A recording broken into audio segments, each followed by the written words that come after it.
Cubby blue blood flowing through our veins. Sitting in the bleachers in the rain. We've shed a million tears and drank as many old style beers out at the game. Let's go, Cubby, Son Ranto, Son Ranto, Son Ranto and the lovable loser.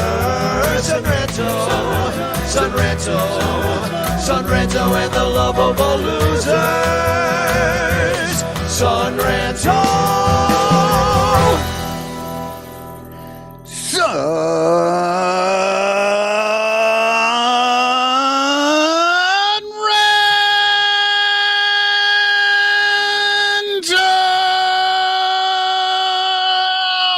Oh my God, that was so. Oh Friday yeah, happy night, baby! It's Fanarchy Friday. You sounded so excited that you made my Fanarchy hat spin around and around and around on my head as you screamed. It was incredible. Hey, welcome to the Son Ranto Show, the preview of the Crosstown Classic, or is it the BP Cup? The BP Cup? I don't know. Yeah, BP in a cup. Is it still the BP Cup? I don't know. Let's hope it is, because people just love oil companies right about now. Like that. Remember the first time that they came out with the Crosstown Classic BP Cup, like right as there was a huge oil spill, and they're like, there's all this image of like these like poor like sea fowl covered in oil and otters dead on the beach, and they're like, it's the BP Cup, and meanwhile like BP's like ruining Earth. Yeah, I 100% remember that. It was ridiculous, so bad. But yeah. Well, the timing of it is just typical for Major League Baseball. But yeah, it's just funny to me, this whole thing. Like they were gonna try and make it a thing, right? Where they had a traveling trophy and they were getting all excited about it to try to make it a rivalry, which it's not really. But they wanted to make something to get people going. And now it's a rivalry amongst the people, not the teams. Right. But now we don't know anything about whether this cup even exists. Yeah, we don't know. They might have given up. BP was like, yeah, this didn't really work out for us. Everybody made fun of us. That Son Ranto show really ruined it for But the BP Cup. It was going so great. You don't need to freaking make money on every damn thing. Like, just have a cup. Are you American even? Are you even American? Just have a trophy. Have like a cool trophy. It doesn't have to be sponsored by BP. And maybe if you just have something that's fun, maybe like you have a thing where Clark has to put on pants and the southpaw has to take his off or something. Whatever they do, if depending on who wins. Southpaw has to actually take a shower. That's the deal. Well, welcome to the Son Ranto Show. We are pre-gaming this one. We're at a weird time. The Cubs they played all week. They had the Monday off, and then they played on Thursday, which is our normal night. So here we are on Friday. Drive time, drive at 5. Live drive at 5. We're like one of those shows now. And a bunch of Sox fans are getting drunk in the parking lot of their ugly stadium. And really, this is their World Series. But we'll get into that in a little bit, because we're Lil Yumper, the famous Lil Yumper. Tom is going to come on the show tonight, and he actually switched allegiances from being a Cubs fan to the Sox fan because of MAGA Ricketts, which is understandable. But either way, he's going to come on and talk about his new favorite team, the White Sox. But you know what he couldn't quit? The ranters, because it's the best damn place to watch baseball on the internet. Well, Sox fans hate the Cubs, and the ranters pretty much hate the Cubs. Like, we take great joy in ripping on every little thing they do, unless they win the game. If they win the game, then for 5 minutes we'll be like, great job, boys, and then we're back to what they did wrong. And I don't think that we hate the Cubs. I really don't. I think we're realistic about the team, and we like the players, and we just hate everyone else. Like all the other, like as soon as you hit rat face that level, it's all garbage. Like nobody like all those people are the people that you don't ever want to be around. And we'll get into it because we do have some well, you might want to add that to the wheel of grievances because we will be doing some bitch clock later on as well. Nice. I want to thank all of our Patreon supporters. It's the reason why we're here tonight. If you can support us at Patreon/Bleacher Bunch, that would be greatly appreciated. Join the other super ranters, like especially Blake Beard and Bernie Barron, who give a little bit of extra money because they're loaded. Let's just face it. They're just rich people. They're paying off like the Dickens. It's incredible. No, they believe in what we do here, and they're willing to give us extra money every month. If you have a little extra money of your own every month, we would greatly appreciate it. We will make it work for you in the end with incredible entertainment. And they also know we love them more. We do. You can buy our love. They've done it. Yeah, we love them more. When I die someday, in my eulogy, it'll say, like all the people they like list your whole family. Bernie and Blake are going to be in that. They'll be in there. Yeah, exactly. Well, they also have the advantage of not needing to buy my undying love and devotion because they are both awesome people as well. So that like works out in their favor. It makes it easier for them to buy my love, or it makes it easier for me. Because sometimes when people try to buy my love and they're horrible people, like I lose out on the money because I just got to go somewhere else. But also in the clutch shirts, Matt Kimmerer's permanent paintings. And I already mentioned Penguin Imprints. Lil Yumper is going to be by in a little bit. Bleacher Bunch is the code you use for 20% off over there, but incredible work that Lil Yumper does at Penguin Imprints. And we thank him for sponsoring the show and Penguin Imprints. But I also want to bring up Obvious Shirts. If you shop there, use code Ranter. You get money off if you use code Ranter. I always forget to say that. Right. I put it in the notes so that I remember to say that. Well, I think it's because we don't get any money. No, we do. We do. I'm kidding. I was kidding. You don't get any money. Well, that is very true. That's very true. Administrative costs, otherwise known as tickets and beer. Look, trust me. I write contracts all the time, and my goodness, these poor people who have to work the contracts, which I was one, you were one for a long time. It's like you get paid, and they're like, oh, they get paid pretty good. You have no idea how much money that freaking company that's sitting on top doing nothing. They make way more, like 3 times the amount. It's insane. No. So it doesn't surprise me that the Son Ranto show has immense overhead. Oh yeah, no. I mean, just the accountants alone, that you got to pay, you get audited every year. And also, I'm just kidding. The Son Ranto show has never been audited. I think a lot of other things would happen to us first than getting audited. like for example, a raid, maybe. I don't know. I think we're ripe for auditing because they always audit poor people. They never audit the rich people. They're like, nah, it's too hard to audit them because they'll sue us and it'll just take forever. So we'll just audit these poor people who stiffed us out of like $4,000, and we'll let the rich guy who stiffed us out of like $4 million, we'll let him go. It'll especially piss them off that we give 10% of the money to the Lost Boys, and it's a charity do-good organization, like, can't have that. Yeah. You got to suffer in life. Well, they'll go after them next. They'll be like, you're giving your money to who? Follow the paper trail. Kids, helping kids. That's the headline in the Sun Times is like, podcast brings down charitable organization. Yeah. And somehow it's bad. I don't know. Or good. In the Clutch is also a sponsor of our show. You can use code Bleacher Bunch for a little money off of there. Just check out those websites if you're looking for a cool gift or a shirt. I mean, they are shows that support us, so we hope that you support them. But especially, you guys are in for a treat tonight. I posted it on the Son Ranto Ranchers page on Facebook, which I know you're not on, so you haven't seen this yet, Cotton. But I tasked Cubstradamus with making the new Fanarchy commercial. I was like, I got a lot on my plate. I had a show opening a Trapdoor on Thursday. I was really busy. I promised Britt at Fanarchy that I'd get the commercial done for today.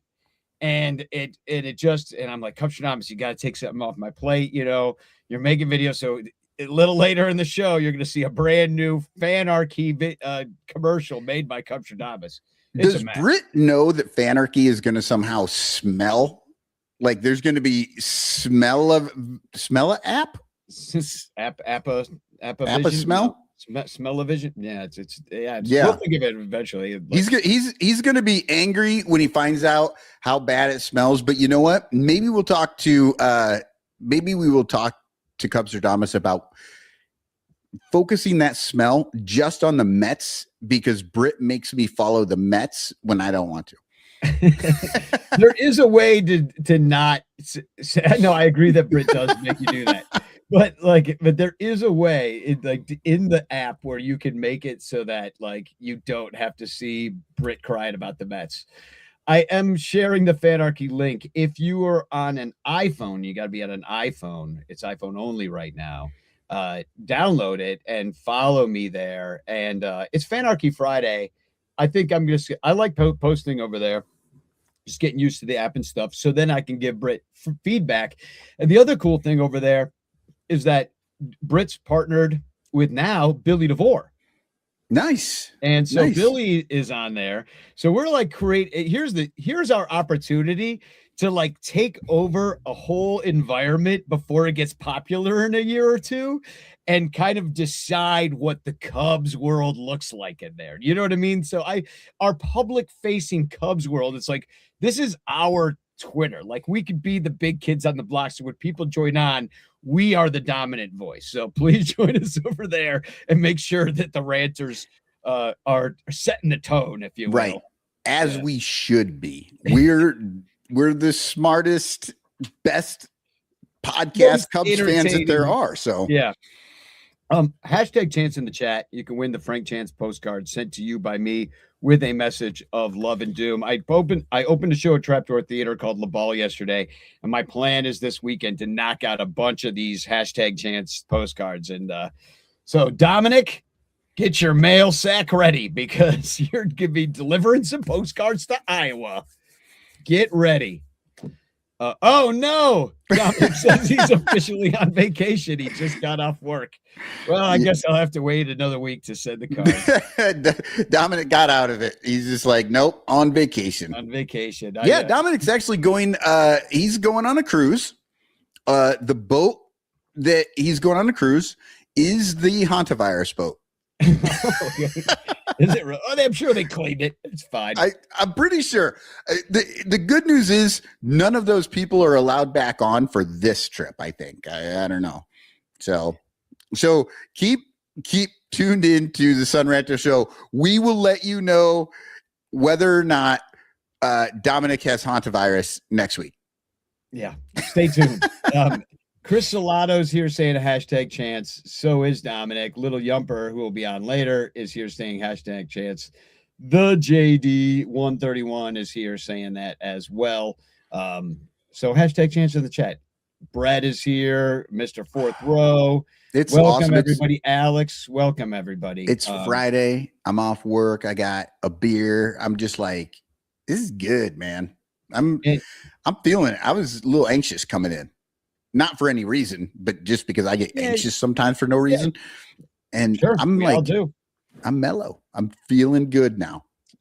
I think it's the norovirus that Dominic is going to get. I'm confident. So we got Unkzuna. I'm texting with him right now, and he's going to be on in a little bit to talk about the Braves and also like little Ronnie Woo Woo news as well this week. And I should mention that Lyle is not here tonight because we don't know why, because we're doing it at a weird time and he'll be like, yeah, I'm in Maine fishing or something like that. We'll find out at some further point what the hell he was doing or not. But I wanted to say thank you to everybody who donated to my GoFundMe and my Facebook fundraiser this week. There were two fundraisers.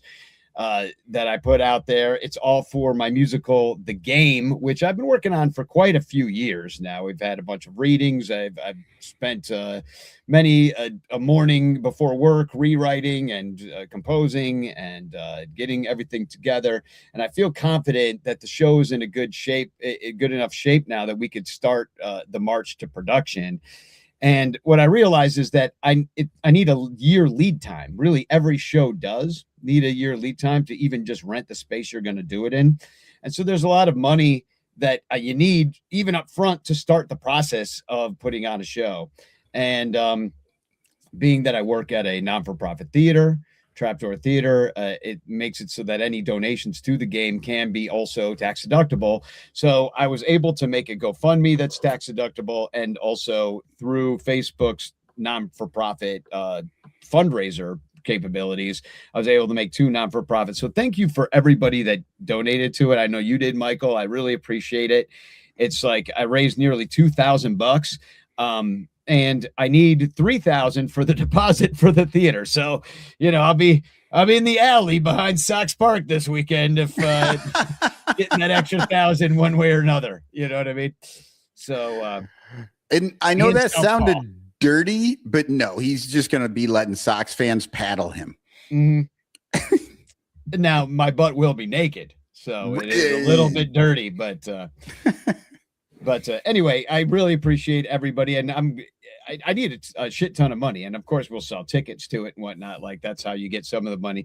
But then write grants, and I think I might be able to get a few whales, if you will, that come in and want to invest a little bit more. We'll be making if you want to, for example, if you have a business or something you wanted to advertise in the cool baseball program I'm going to put together, so it looks like a baseball program with a scorecard for that's actually a really good idea. Yeah, so if you could advertise in that, that'll help fund everything. And here's the thing, every dime is going to go towards the artist. I'm not taking anything, and I'll probably end up playing guitar and keyboards in the show just to save an extra $1,000 because I won't pay myself. Why would I? But in the end, I really do want to fund all these great artists. And that's the other thing is, like, right now in my life at the couple of different theaters that I work with, Trapdoor Theater and Hell in a Handbag Production, I'm surrounded by incredibly talented people right now. And that is kind of why I'm striking while the iron is hot, because I've already got this thing half cast as well. Right. So I've got the game musical.com where I'll be putting more of the personnel information with bios and things like that. But it's just kind of, I got it set and ready for now. Check it out. And I'm sharing the link to the GoFundMe. I appreciate if you would think it, even like $5-10 goes. Hey, if 500 people give me $5, that's $2,500, and that pays for 2 actors and a couple of costumes. You know what I mean? So thank you to everybody, and I just appreciate you. I freaking love the ranters, and just thank you. I don't know what else to say. It's always awkward to say thank you, so I just go, ma, yeah, ma, I love you. So without further ado, I would like to bring on our first guest of the show, and that is famed Braves fan and all-around great guy. We had a chance to meet last year, and he's been on the Sun Ranto show before, but here he is, Unkzuna. Unk! Welcome. Hey. How's it going, Unk? Pretty good. Headed to the game. Headed to the game today. Who do the Braves have after the Cubs? I don't even know. We got a little team up there that they tried to throw a tea party once. So I think they call Boston. Oh, okay. Yeah, it's rivalry weekend. So is there really a rivalry between the Red Sox and the Braves just because the Braves used to play in Boston? Is that the idea?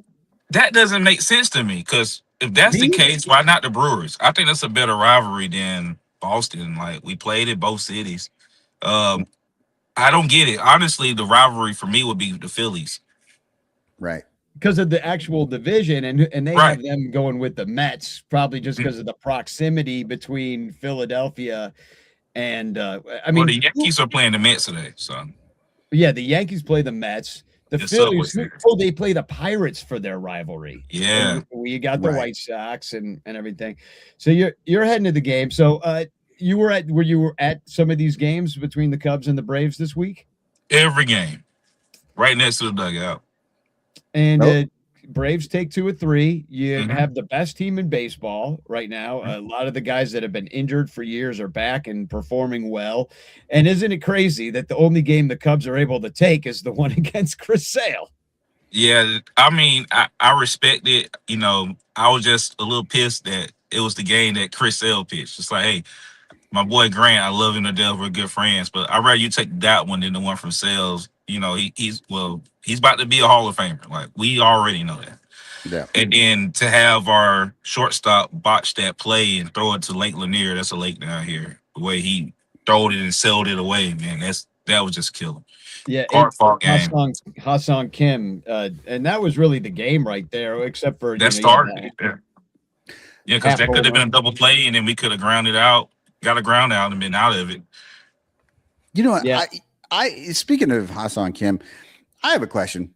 And as a Braves fan, you may know this answer because I have no clue. Why do so many of the Braves players have extra stuff on their jersey? Michael Harris has the 2 because there's only one Michael Harris on the team. I don't think you need to differentiate him. Ha-Sung Kim has HS Kim as if there might be another Kim that would take his jersey. And I watch these things, and I've seen this over the years, like lots of juniors, lots of 2s, just weird things. And I don't know that I ever bothers Michael. He's very persnickety about Well, these things. Yeah, I don't think I see it in other teams for the most part. Acuna's dad played, remember? So Ronald Acuna Jr. Mhm. I'm a third. I'm also not playing Major League Baseball. But when you think of Harris, he is the second. His dad, they call him 1, even though he's the first. And then, he just had a son a couple weeks ago, so he's Trey. So just to differentiate, because what if his son ends up coming into the league one day? I'll be old man by then. I guess that's the thing that like gets me is like I just don't understand why it's like it's a Southern Ken thing. Griffey It's like Jr. I'm third. Yeah, but Ken Griffey Jr. was playing literally the same time as his father, right? So that makes sense to me, of course. But these guys are like totally different eras, and I'm just like, I don't know. But it's technically legally your name. Like, I'm a third, so when I throw my signature, I put the third on there.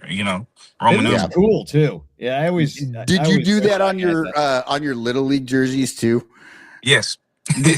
They're like, hey, he's a third. Well, there's something different, I think, with Korean names that I think that the surname is first. Yeah, that's the indicator. Like yeah, I feel like it's in a different order. I'm not exactly sure what that is, but I think that might be why. But then, but it is not anglicized, But HS Kim makes me think of the H and HS Pinafore or something like that. I expect him to start singing Modern Major General or something like that from Gilbert and Sullivan. I'm not as versed, so let's talk about like Pete Crow Armstrong. Yeah. So why is it Crow Armstrong instead of Armstrong or Crow? I honestly, that's my question too. But apparently, that is his actual name. Can you imagine having to write all of that every single time? Like, imagine being like first grade. It's like, hey, spell your last name. It's like, oh my gosh, like we use half of the alphabet. Yeah, Ha-Sung Kim is sitting there like Kim. Yeah. Take that, Pete. Yeah. And Pete's like, oh, my hand hurts. So, when we talked last year, when you visited Wrigley Field, you went and visited our good friend, mutual friend, Ronnie Woo Woo, who was, I know, a big inspiration to you and like kind of how you operate as a Brave super fan, and seeing that, Ronnie was doing it for so long. I was wondering if you could talk about Ronnie's influence on kind of what you do as being in there every day. All right, so it's been last year it blew up a lot. I've been doing it for over a decade. He's been doing it for multiple decades, about 60 years. I never realized how much we were similar as far as our fan involvement and the things that we do around the stadium. With me, it's more modern. There's social media. I do a lot of charity work, but to see the impact that it has, like literally, I was just walking down the street. I came to talk to some people up here about some business, and I had a couple hundred people stop me, just like, "Hey, can we get a picture? You going to the game? Where you sitting?" I'm like, "Okay."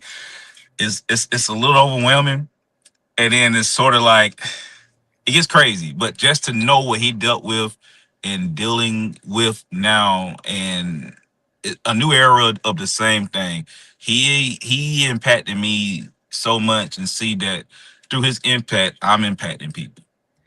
I got some pictures I'm going to put up of you guys. There you are visiting Ronnie last Yeah. year. Janet sent that to me, and you guys are chopping it up, and you got a Ronnie Woo Woo bobblehead in your hands Right. there, and And I have a bobblehead now. that's so Nice. cool. Yeah. And there's you and me out in Right. front of Wrigley Field, and I can totally concur with what Unc is saying, that we're just sitting there standing on the street corner. All these people cut up. Unkzuna, can I get a picture? It just kept Right. interrupting us. We couldn't have a full on conversation because people Right. kept coming in. Or they were trying to let me in Wrigley, like the players' interest is on the side, and they weren't joking. I was like, no. I'm not here to have a player. So I will say Ronnie Woo Woo probably had it a little bit easier just because the Cubs were terrible for so long. So like it took a lot longer for him to really reach that stratosphere in like 98 to 2003. That era is when he really blew up. Harry it Carey. depends on which way you look at it. Yeah. So I'm just saying he had a little more runway, I think, and you kind of got dropped in the deep end with the Braves winning the World Series a few years ago. Right. But I was doing it before that. But the thing that was different for me is Ronnie was able to be his own individual from the jump. Like Ronnie was around before there was ever like the mascot. So we can say that little green thing up there in Philly wasn't around before they reached out. Ronnie was a staple. I met Ronnie, like I said, as a kid. So for me, the difference is I was wearing a full uniform, taking pictures with whoever wanted to, but mainly kids. But then when Unkzuna came on the team and he threw me an armband, everybody looked at me and said, I look like Unkzuna. I don't think I look like Unkzuna. So then last year they blew it up even more when I caught the foul ball, and then he walked it off. And then that's when it just really just took all the way off, had millions of views in one day. And it's like, I never wanted to be associated with a player. Right. Now he's traded.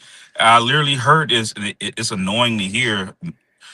Why are you still here? Should you be in Pittsburgh or here? I've been a fan of the Braves my whole life. Like I've been to Fulton County, every stadium, all three stadiums that been here. I've been there on the field, been out with Hank. Hank was like a father figure, almost like a godfather. My dad was friends with him. So I got to do that's something amazing that a lot of people haven't. So it's just, I never want to be associated with a player because I know when the trade comes, all these questions, like I'm getting pressed harder than they do in a press conference. So I was always just Unc. And then it's like, oh, you look like Unkzuna. So you're a faux Zuna. So that's like fake Unkzuna. You imagine somebody calling you fake all day? So it's like, no, I'm just Unc. And they're like, well, you look like Unkzuna. I say, all right, I'll be Unkzuna. Take off the O. But now it's been clarified, and people that know me forever finally telling other people, he's just a super fan. He's Unc. So when I go to the stadium, soon I pull up in his battery in a couple minutes, everybody gonna come, hey, Unc, how you doing, Unc? All right, and I'm gonna go around with my tomahawk, and we go marching into the stadium.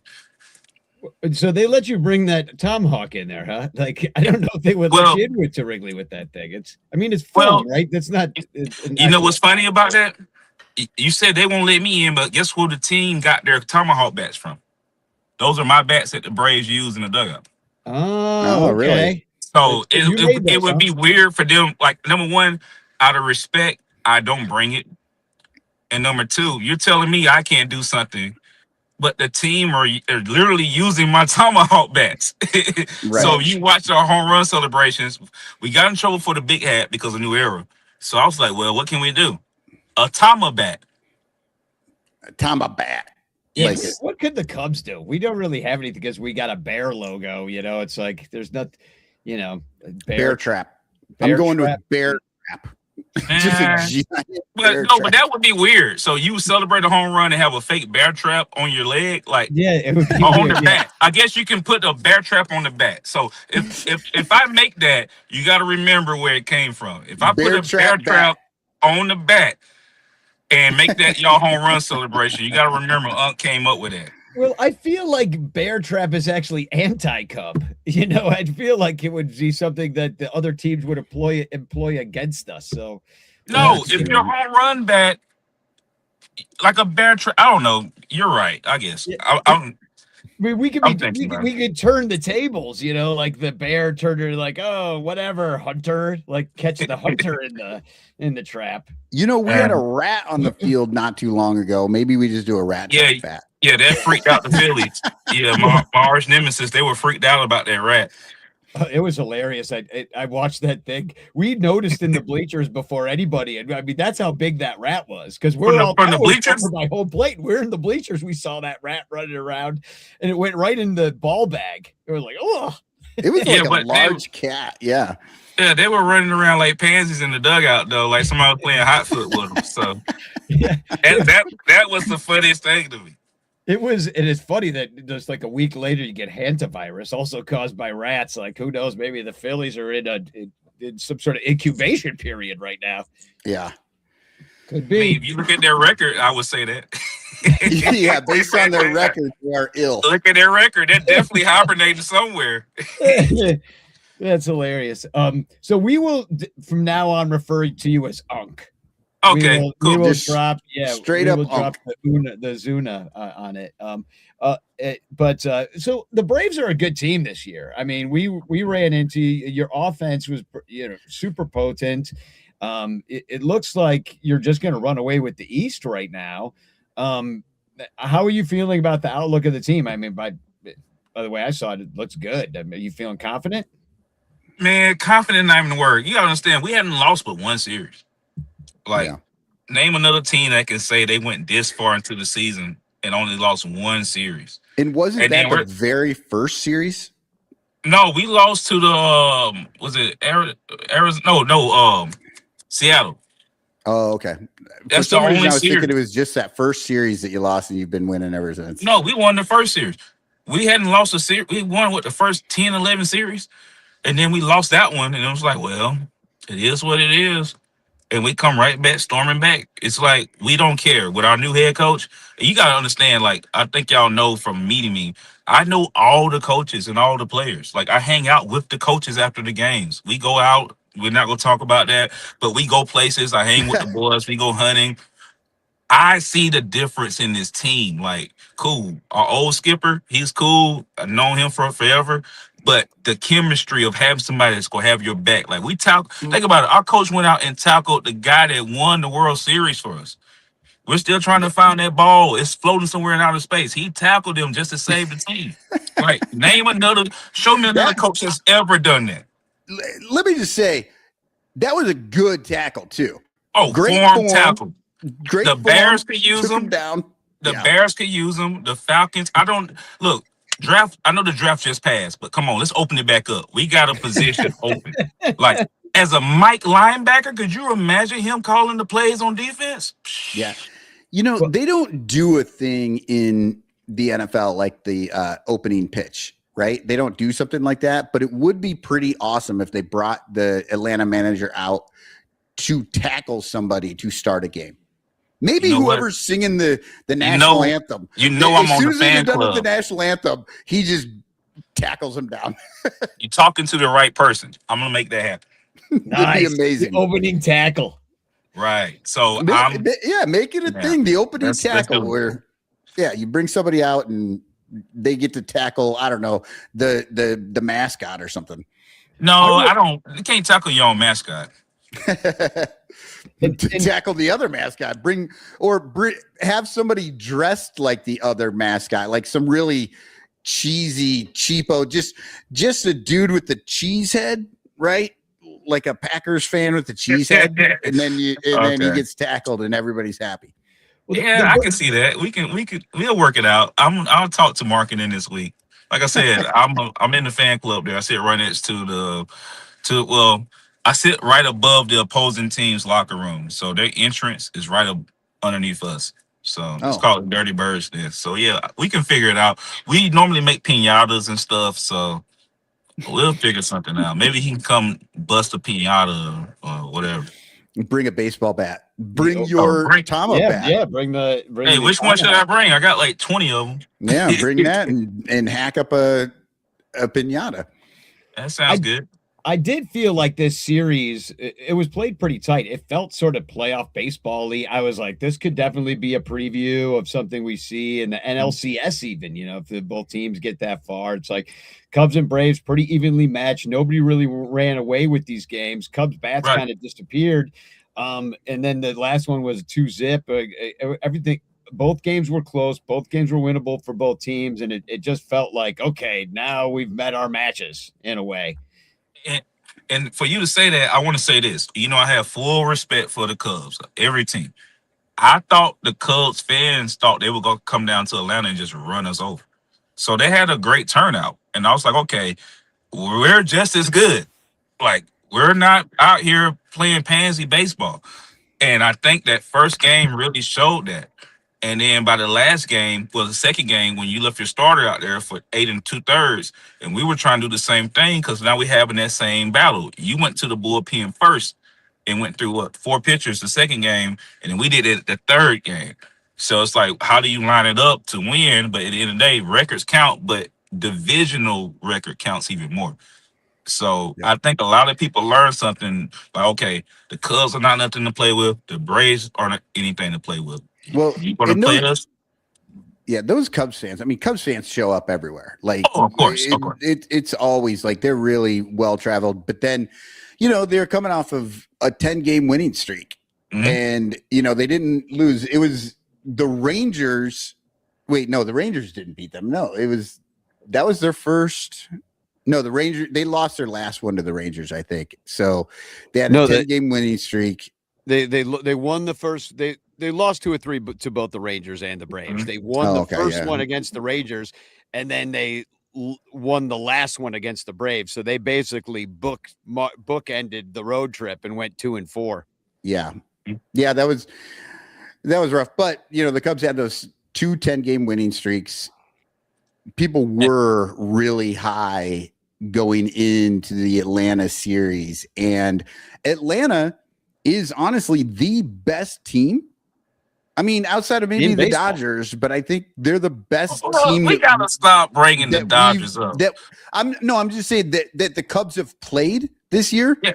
Like, I mean, I think there's an argument that you could say Atlanta was the best team that they played. I'm just saying, of the teams the Cubs have played, like, it's literally the Dodgers, the Padres, and Atlanta. Those are the 3 teams that they've actually played that are really good, and they performed well against the Padres and went 1-2 against the Dodgers and 1-2 against the Braves. All right. Well, you saw. Oh, go ahead. Well, I was just going to say Braves are the only team with 30 wins right now in the major leagues. They are the best team, and it's by a couple of games because the power rankings, they always want to throw the Dodgers up there. We're not talking about the highest who has to pay out the most money. Like, you with the lineup that like the Dodgers have, you would expect for them to be the number 1 team. But money and time, like, a lot of people don't realize this. True baseball fans understand this. Yes, back in the day, players played longer, but the quality of baseball was smaller. And now more kids play baseball, and you got these arms out here. They don't care about throwing their arm out because they don't want to give you 5 to 6 years. It's just like a running back in the NFL. You get 3-4 years, you had a great career. You did anything like Emmitt Smith, you were just that guy. So now everything's more condensed. Like, y'all's closer throwing 101 last night had us looking silly. A couple of our guys, like, they were just throwing the bat out there, not even paying attention. Just like, okay, like he's moving his arm. But yeah, with current baseball, it's a lot tougher. These kids are younger. There's no 5 years in the minor leagues to develop. Get your pitch count up. No. Oh, and 10 years in the Cubs minor league system, you'll be there for 9-10 years before they trade you to somebody else, and you finally get a chance, or you just come up and ride the pine and get to see beautiful Wrigley Field like a tourist. Well, it's a little Atlanta's different. good with their system. Atlanta's good about bringing people up and then actually extending guys when they're young. You know, Atlanta's been very good. I mean, honestly, a lot of the league is starting to do this because Atlanta started it. Right. Who okay, all I know is the Iowa Cubs. So help me out here. Who are your other 2 teams or 3 teams? I know you got 2 single A teams, high A, low A. Tennessee, Myrtle Beach, and South Bend. Okay. Yeah.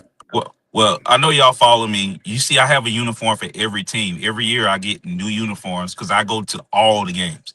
So any given off day, I'm at some stadium. So I get to see these guys develop, take them out to eat, run some drills with them sometimes. Yeah, my big butt's out there running drills. So I get to go out here and see these guys develop.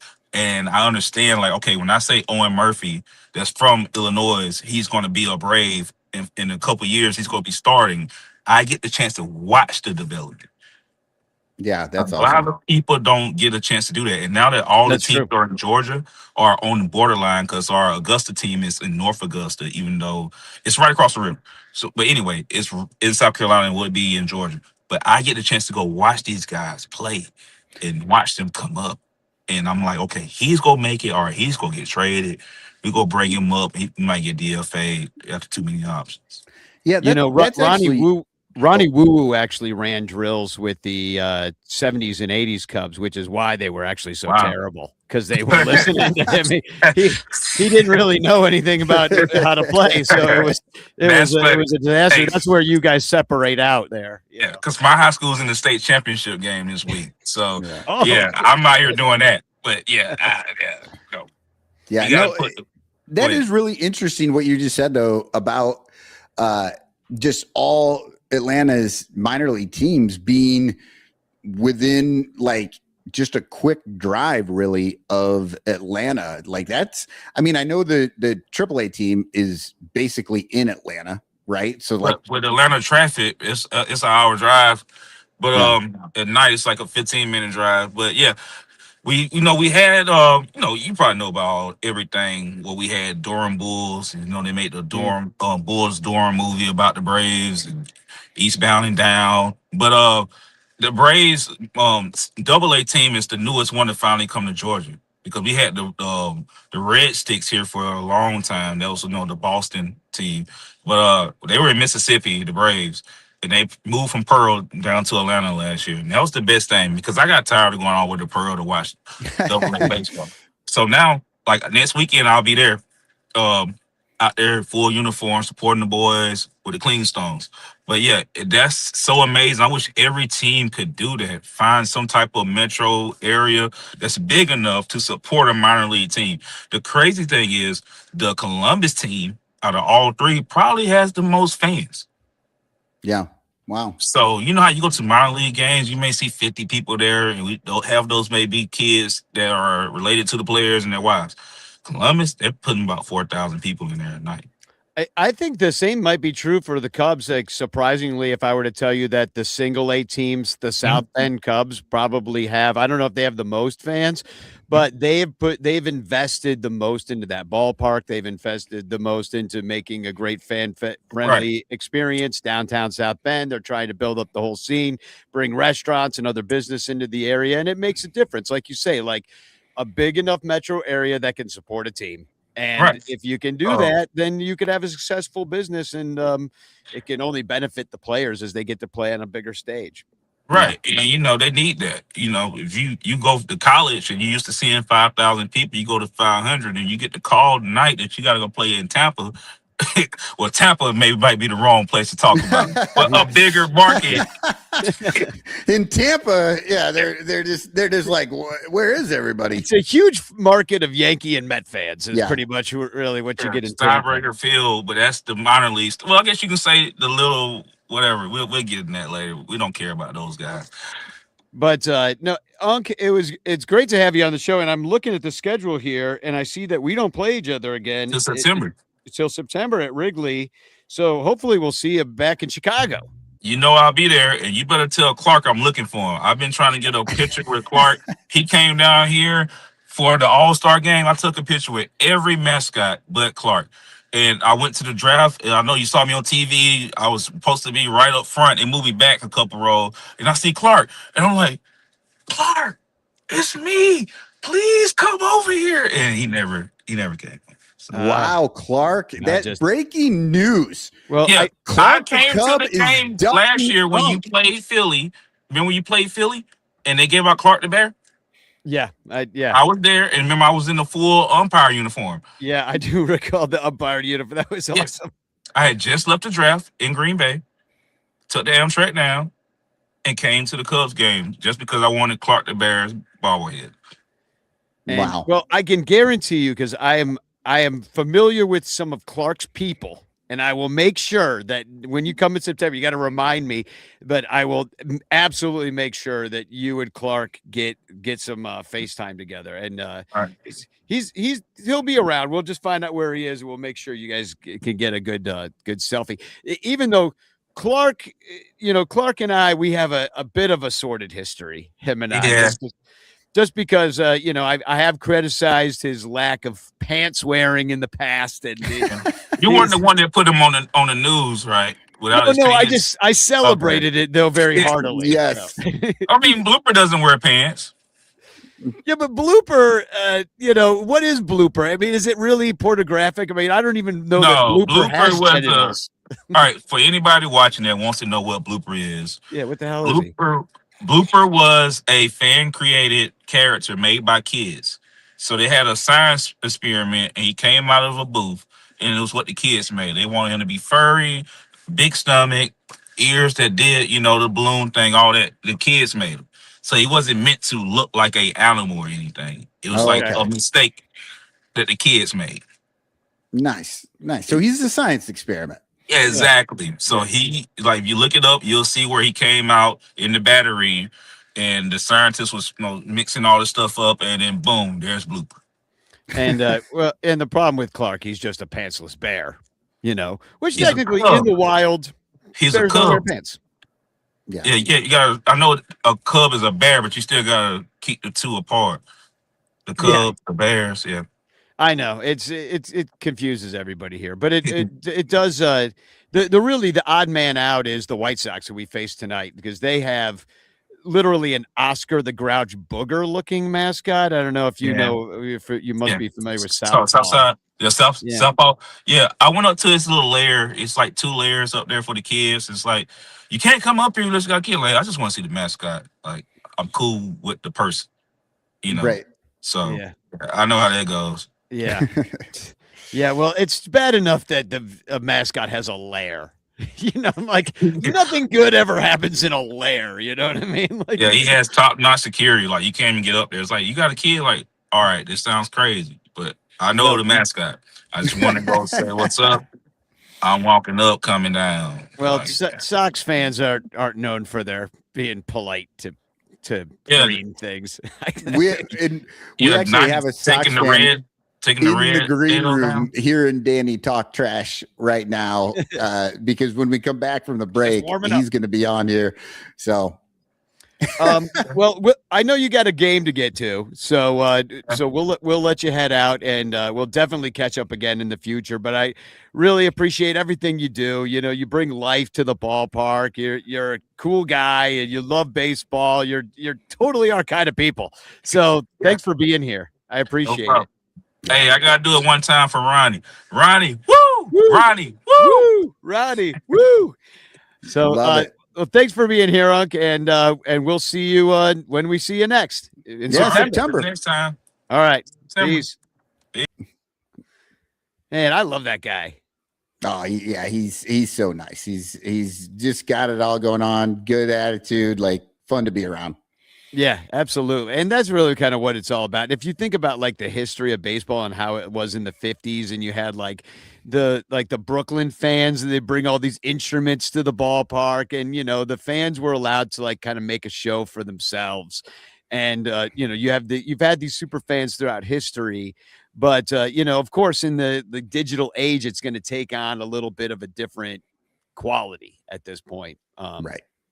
But anyway, just a few things before we just take a quick break, and then we'll come back and we'll have Lil Yumper on to talk about the White Sox. But I just wanted to point out that the 2 games the Cubs did win this week, they were pitched by Five Finger Brown. Five Finger Brown. And he went out there and he was the last on the list. The last guy that the Cubs wanted to give a chance to start a game. They had given up on him. Given up. They're like, you're in the bullpen. Maybe you're a closer. You don't have the stuff, kid. Instead, he comes back with a third pitch. It is wipeout off speed pitch that has the guy swinging like Bugs Bunny. He's striking out the freaking world. He had the Braves, twisting themselves in knots as the ball killed worms laying in the dirt, there as it smashed into the ground in front of home plate. It was incredible. And without that performance, we do not beat Chris Sale with our little nickel dime singles that they scratch across the run with the mistake error by Ha-Seong Kim and all that stuff. And, Ian Happ did put the game away, whatever, with a home run at the end. But without the performance of Ben Brown and giving up 0 runs, we get swept by the Braves. Yeah. And we might get swept by the Rangers, but that was before the bats absolutely freaking just died. Yeah. Ben Brown has been great. I've talked about it in the throws and blows like that, he hasn't been in the blows. Everybody's though, the people who aren't paying attention, but they're on social media talking about the team anyway, still think he's given up a home run every time he sees a batter. I swear they have no clue what has happened in the last month and a half. Another one of the big things for me though, I love seeing Ben Brown getting his opportunity, but it does raise a question. What happened with Assad? Because like you said, they gave Assad the start before they gave Ben Brown. They didn't want to give Brown the start. They gave it to Assad. Assad came up. He had a good game. I think he had a good game and a bad game, but now we hardly ever even see him. Well, I want to say what was in that Texas game? Was that the piggyback game? I'm trying to remember. Oh yeah, Assad did not start that game, but he ended up in that game. Ended up with the win. So it was. Oh yeah, this was the Brown to Rollison in the middle, and it did not go well. It just it was the ass wiping hand. Obviously, the mistake by Craig. He had a plan to go Brown to Assad, but then because there was a couple of lefties showing up, and wait, hold on. Now the most important thing in baseball is the hand you wipe your butt with. Exactly. Just needed that drop. Yeah. Yeah. And they brought in Rollison, and look, Rollison has been good, but I really believe Rollison has he has closer mentality, and if the game is not insanely high leverage, it seems like it's hard for him to pay attention. I think that we have not seen enough of Ryan Rollison for you to make that determination. No. I'm not saying he is a closer. Right. I'm saying his brain works in a way like a closer, right? So when he comes in and the game is tight and he's got to be on it, then he's good. But when he comes in and he's got a lead and it's the 6th inning and it's not a big deal. Like he struggled in that situation. I'm not even sure Ryan Rollison's on the team anymore. Like, we might have seen the last of Ryan Rollison as soon as like somebody manages to get healthy again, I had never heard of Ryan Rollison prior to him showing up one night and absolutely obliterating 6 batters in a row or something. Yeah. And then I was like, wow, who's this guy? Yeah. I'm just saying, I think Ryan Rollison you got to know you guys. And I think Craig doesn't know him, which I think Craig should know his guys better than we know him. And I don't think he does. The point being, they did do a Brown to Assad piggyback. So that might have been about the last time we saw Assad. He might have had some games. We may have seen him one time since then, but that was like 6 games ago, and they're just not giving him any work, which that's what I'm wondering about. Like, I wonder what's going on. Well, he was hurt. Maybe there's like one of those things, but then at that point, or Craig still thinks that he went to Assad in that inning that Rollison screwed up. He's like, well, no, I went to Assad there. Right. And his pitching, Hadavi's like, no, we went to Rollison. Assad. No, Craig. It was Rollison. Yeah, I had a plan to go to Assad, so I'm pretty sure it was his fault. No, well, butt wiping hand is the most important thing in baseball. So I just wanted to point out that freaking Ben Brown is taking the ball and running with. We needed somebody to step up, and he freaking did. So I just didn't want to let that first half of the show go without pointing out how awesome he was. I like how Terry says Rollison is what he meant. Rollison is more of a fulcrum than a lever. And then is there anything else I wanted to bring? Oh yeah, Dansby Swanson needs a DH. And that's all I have to say about it. He hits like a pitcher. Just have the pitchers hit. Have Ryan Rollison go up there and take a few swings. It couldn't go any worse than it does with Dansby Swanson, who's now batting like 180. It's well under 200 at this point. Like, it's just getting to the point of unplayable. And the man won't take a day off. I'm not saying shit about his defense. He's absolutely incredible. But if you want a really good defense still, and you know how I feel about Matt Shaw. I think he's a freaking idiot, but he certainly can play second base. And freaking Nico Hunter certainly can play gold glove caliber shortstop, especially after he gets some chance. I don't know why Dansby Swanson gets to go out there every day, except for the fact that he makes one amazing play per game that saves a hit. Yeah, that's it. No, that's what he does. Yeah, normally they say hit well enough to overcome whatever you do in the field, right? Like if you make an error and give up a run, go out there and hit a home run or drive in some, and then it's no big deal. But you can't do that the opposite direction. Like you really can't. Well, then there's a million of those guys. There's a million no-hit good field dudes, like especially at the shortstop position. I would. Who's the guy that just had the big hitting streak for the Diamondbacks? That was on the Cubs. Whatever his name was. Why? Yeah, Ildemaro Vargas. Yeah, Ildemaro Vargas. Yeah, he's just like a slick glove, can't hit. No, apparently he can hit. So before we go to break, I do want to mention that we talked a little bit about Ronnie Woo Woo, and this last Friday, right after we did our show, the day after, he got to meet Sammy Sosa. Our friend Janet drove him out there to see Sammy, and I just want to put up this picture of him and Sammy, and there's Janet. I don't know who the other woman is. I'm not sure. But I just want to show you this video, this is Sammy and Woo meeting. I tweeted this out. I put it on all my socials, on TikTok, all that stuff. People just absolutely loved it. There's a couple trash talkers in there, but there always are, just online. But you got to see this video of Woo and Sammy meeting again.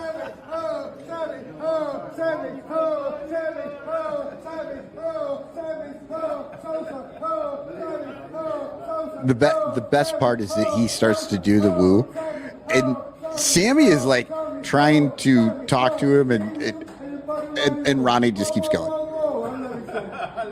Yeah, exactly. Ronnie keeps going, and Sosa's just like, he's holding his hand and just kind of like, okay, buddy, okay, but now it's now that but that was not the end. There were two videos that Janet sent to me, and the other one I didn't tweet out because it's the end of that exchange right before Sammy left, and it just Ronnie did keep going. Check this out.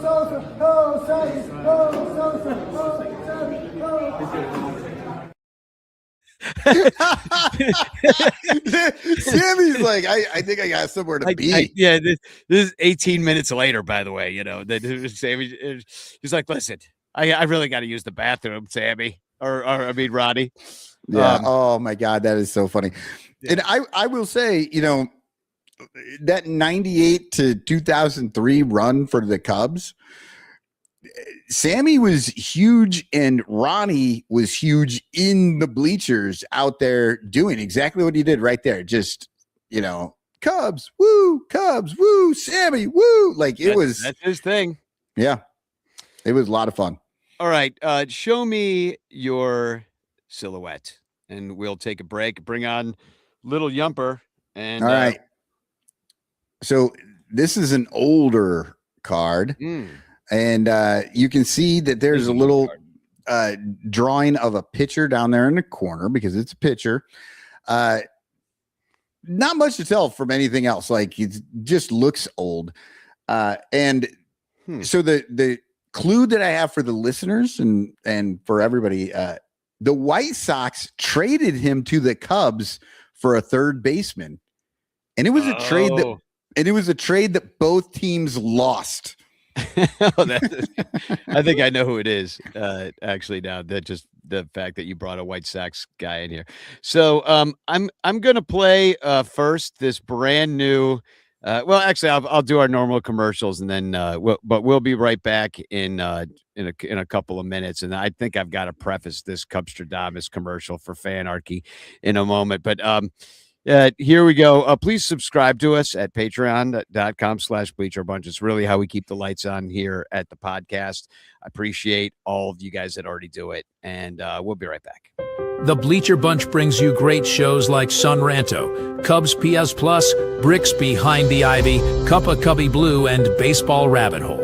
But you could be getting so much more when you subscribe to our Patreon page for as little as $1 a month at patreon.com/bleacherbunch. Get access to our exclusive daily show Cubs Pod, where we recap every single game. Plus, be the first to hear Cubs music, get early access to events, and receive an invitation to join our Discord Cubs community, where fans just like you show up every day to rant and rave about our beloved boys in blue. Most importantly, 10% of your Patreon pledge will go directly to help the Lost Boys Youth Baseball program. So join us. There are perks at every level, like the Renter Calendar, absolutely free, and name recognition for you or your business. We are independent Cubs podcasters, and we need your support. Otherwise, we'll quit. Seriously, we'll all quit. Some of us might even die from your lack of support. In fact, the cutest little puppy you've ever seen will die if you don't support the Bleacher Bunch at patreon.com/bleacherbunch. We promise to spend all the Patreon money on tickets and beer and all the dung crap we have to buy just to keep our podcast rolling. So give us your money and we'll waste it far better than you will. Patreon.com/bleacherbunch. Free trials are available, but don't do a free trial. Just join, okay? Okay. Patreon.com/bleacherbunch. In the clutch, in the clutch. Buy t-shirts from In the Clutch. Take it from the Bleacher Bunch. You'll love the shirts from In the Clutch. In the Clutch shirts are comfortable, stylish, and guaranteed to get you laid. Plus, they're proud sponsors of the Bleacher Bunch. Use promo code BleacherBunch for 10% off your purchase. Nice to feel and soft to touch. That's why you will get laid so much. Wearing a shirt from In the Clutch. And you can thank the Bleacher Bunch. In the Clutch, In the Clutch. Buy t-shirts from In the Clutch. Remember the code Bleacher Bunch. Save 10% at In the Clutch. In the Clutch. In the Clutch. In the Clutch shirts actually not really guaranteed to get you laid. Hey there, as you can see, I'm a talking penguin. No, I'm not like the Batman kind of penguin or Rod Say or that dumb fuck Happy Feet. No, I'm the spokes penguin for Penguin Imprints, who makes awesome imprinted items with original designs. And they do custom stuff too. Well, check this out. And this. How do you like this, Chicago? And I love this one.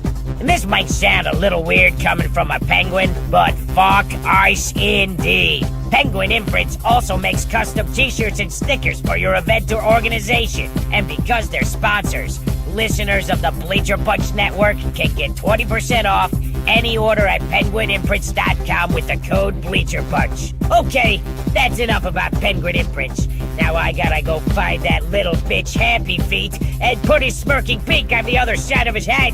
I hate that fucker. But man, do I love Penguin Imprints.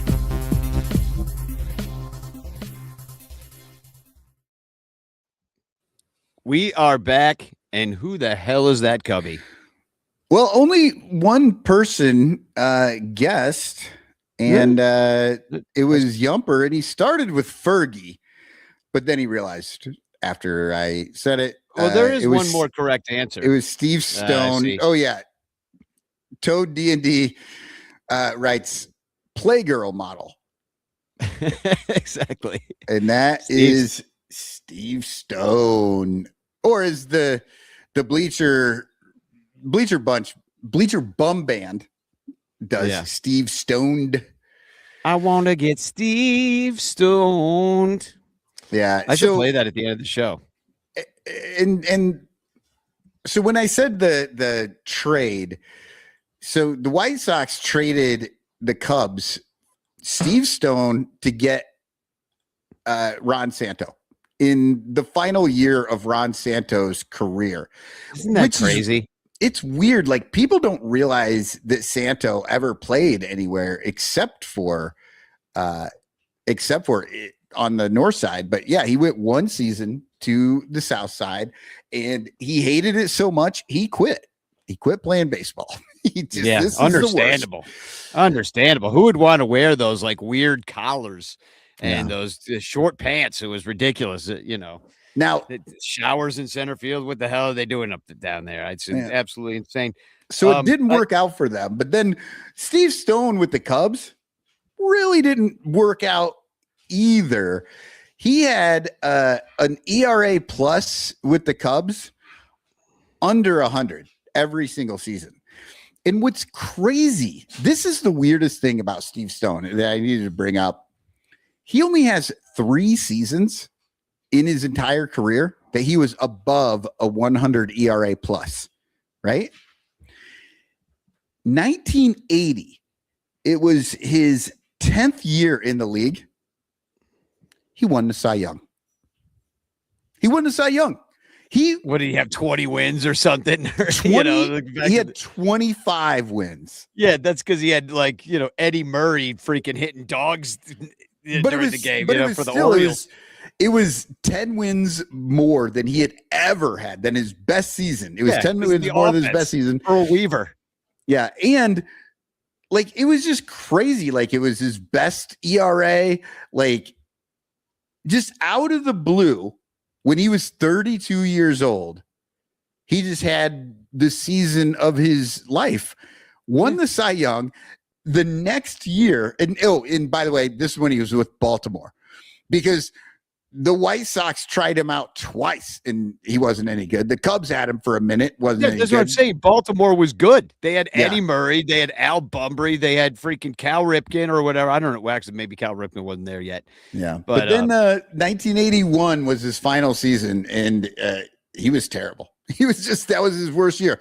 So he went from Cy Young, greatest season of his career, to the next year, the worst season of his career statistically, and then he just quit.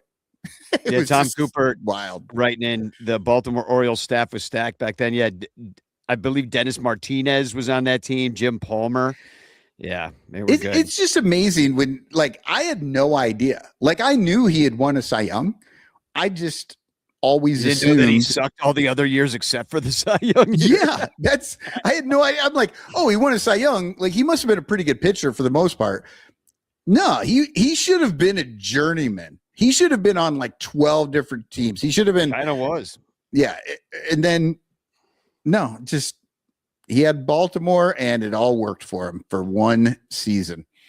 So a little bit later in the show, we're going to have a brand new commercial from Cubstradamus. I'm really dreading it, showing it to you guys, because it's just more of an opportunity for his robe to fly open and show you everything like Clark.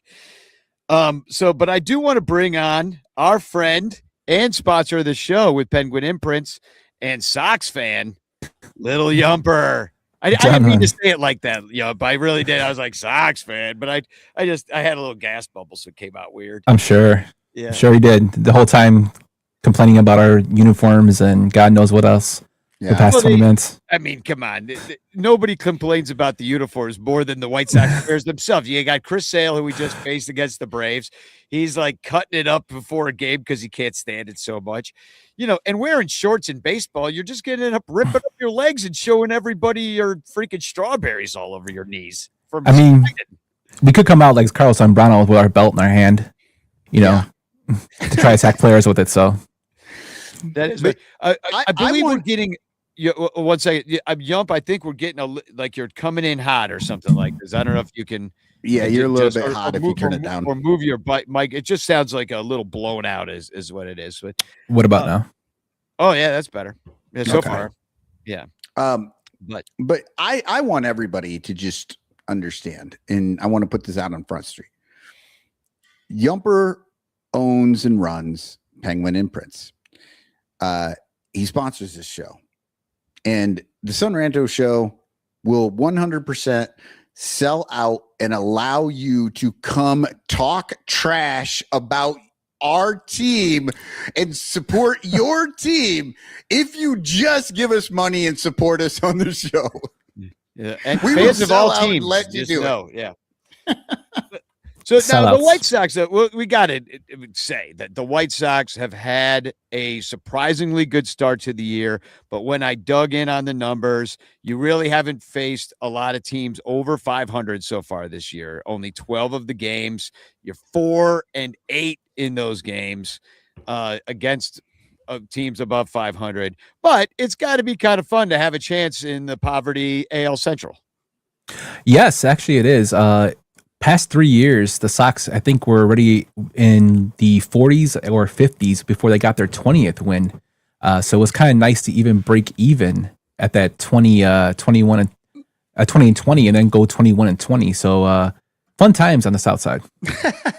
Well, I mean, I'm seeing this confidence amongst Sox fans too. Like I'm getting a lot of trash talking. Like Bleacher Jeff is obviously getting destroyed on a daily basis on the South Side. By the Southsiders, Crawley catching strays. Like the Sox fans are feeling themselves. They got the pitchforks out. Tickets are expensive tonight down at whatever they call it. And the rate, which is better than guaranteed rate. I will give it that, but it still has nothing to do with baseball. Yeah, No. I don't know. I preferred guaranteed rate because we could call it the great. Now that it's just the rate, G rate. Yeah, there was all sorts of good things to do with great. Now it's just the rate, and it's like, I just call it Sox Park. Even when I was a Cubs fan, I call it Sox Park. I know you call it a mall, Cotton, but people that call it now I call Wrigley it a Field food court actually because they've got good food, but that's the only reason to go there. Well, now Wrigley Field is Nashville. And, I feel like a lot of the White Sox criticism of Cubs fans is quite fair. We have Mega Ricketts, the owner. Not that, Sox fans can really stand on merit with, freaking Reinsdorf. But yeah, not that might be the worst owner in the anyone else. Yeah. Yeah. Well, Reinsdorf might be the worst owner in the major leagues amongst them.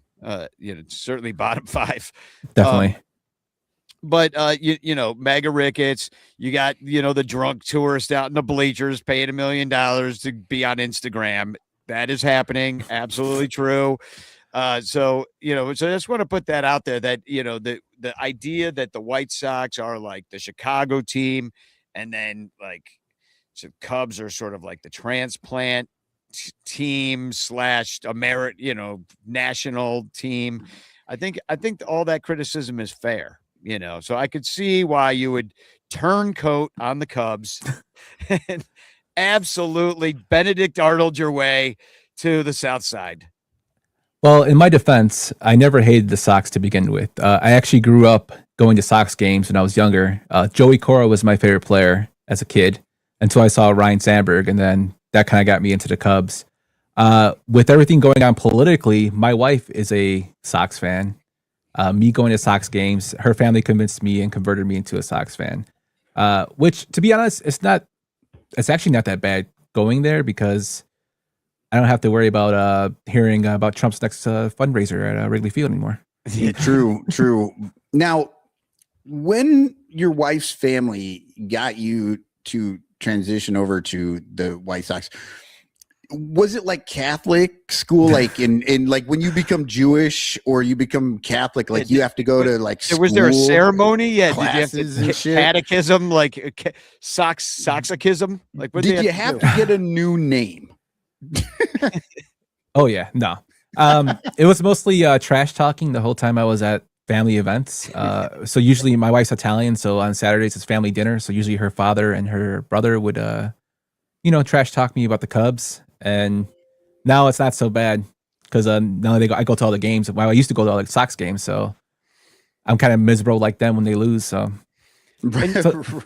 And you're kind of part of that 108 squad. They're friends of the show, the Beef Loafs and the Chorizis. And I saw this tweet from Beef Loaf the other day. If you could see this, he said, not going to lie, I'm extremely worried about this bet at this point.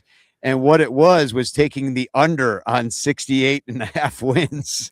So he doesn't think his bet's going to come through. He actually, as a Sox fan, tried to double his money, or if not more. What did he put? Oh, he put 500. Yeah, double his money.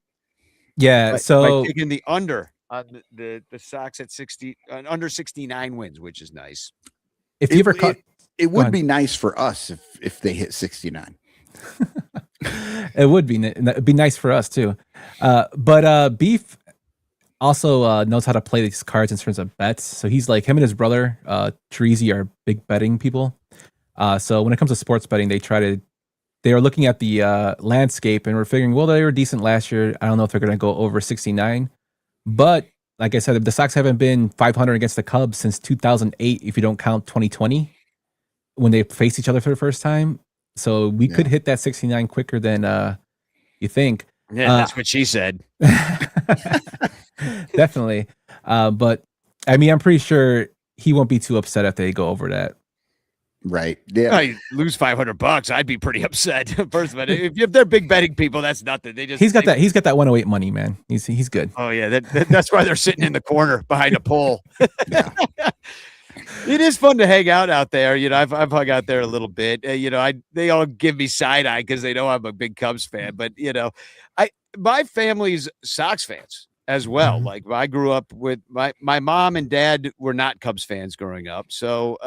My mom was a Sox fan, and even on her deathbed, my uncle came into that room the day she died, hours before she died. She could barely talk, and so she couldn't even fight back against it. But my uncle gave her shit about a yellow Nelly Fox jacket that she owned as a teenager because she loved the go-go White Sox, and he gave her shit for switching sides on her hours. So one of the last things she heard in her life was getting shit from her brother on her deathbed for a Nelly Fox coat. So, so the family kind of...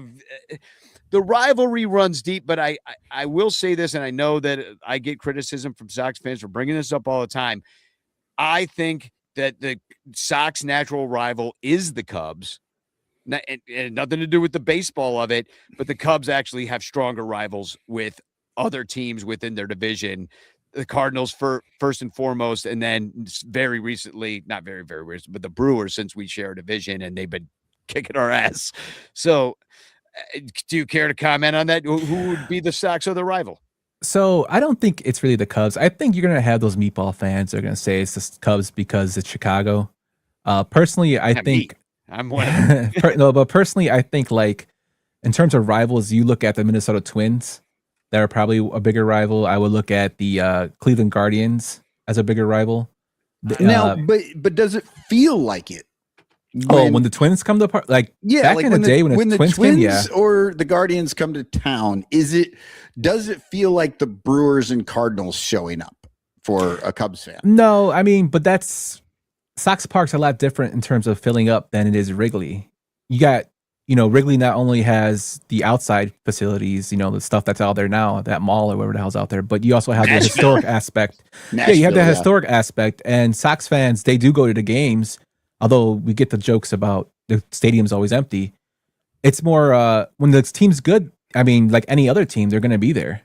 You have your diehards that go, but it's not to the point where at Wrigley where if the Cardinals are coming in, it's going to be completely packed because you got the St. Louis fans coming in as well with the Cubs fans that usually go. But I mean, you can if you're there during the Twins and Guardian games, you can feel the rivalry there. Detroit as well. I mean, the Tigers. Especially since they were the best team in the division the past couple years. And Javier Baez keeps going up and pissing everybody off. Yeah, and sliding into first base, yeah.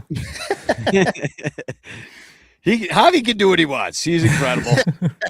I don't care what Javi. He can play the game all wrong. It's right by me if it's Javi doing it.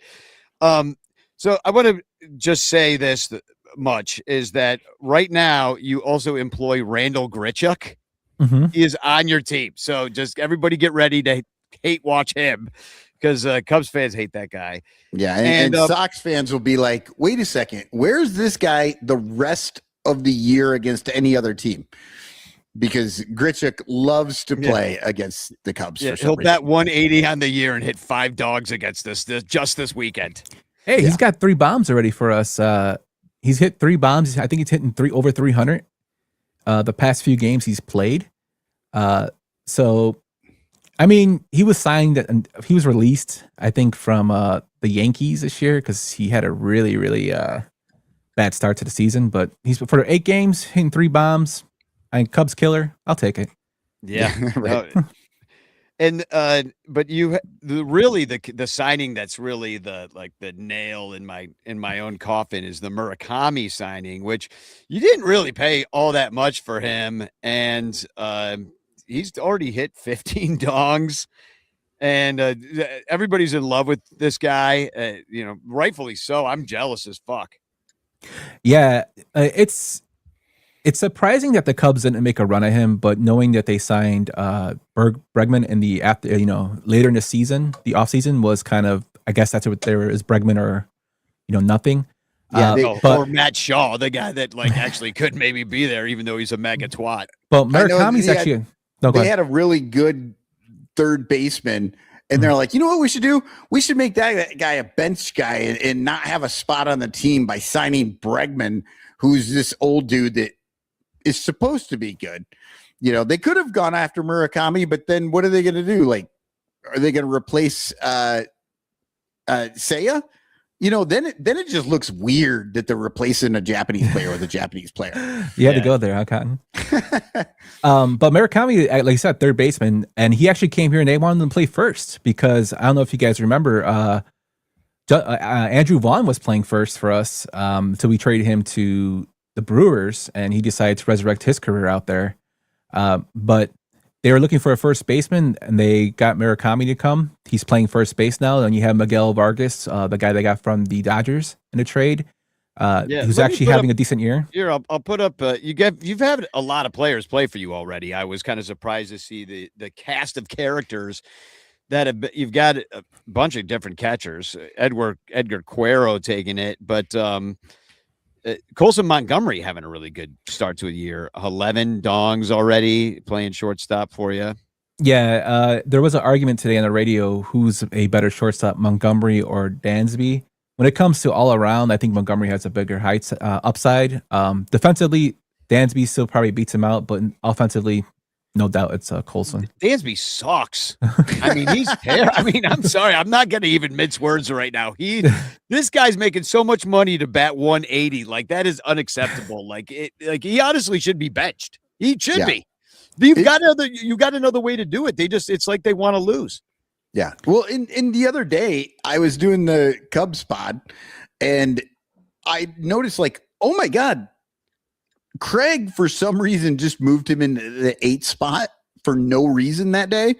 And because of that, like 2 different times in the game, Dansby came up with guys on and just absolutely flailing, just nowhere near the ball, and struck out both times. It was terrible. What I don't understand is he has Dansby and Pete Crow Armstrong back to back, and like Pete Crow Armstrong, great defensively, but he drives me nuts, man. He turns his head so much on curveballs. It makes me want to, like, when I was a kid, when I used to turn my head, they made me bite my shirt so I wouldn't turn my head, and it makes me want to tell him to bite his damn shirt so he wouldn't turn his head. But I don't understand why Council bats them back to back at 8 and 9 when wouldn't you want to separate them to make sure you don't have 2 sure outs when you start struggling that bad?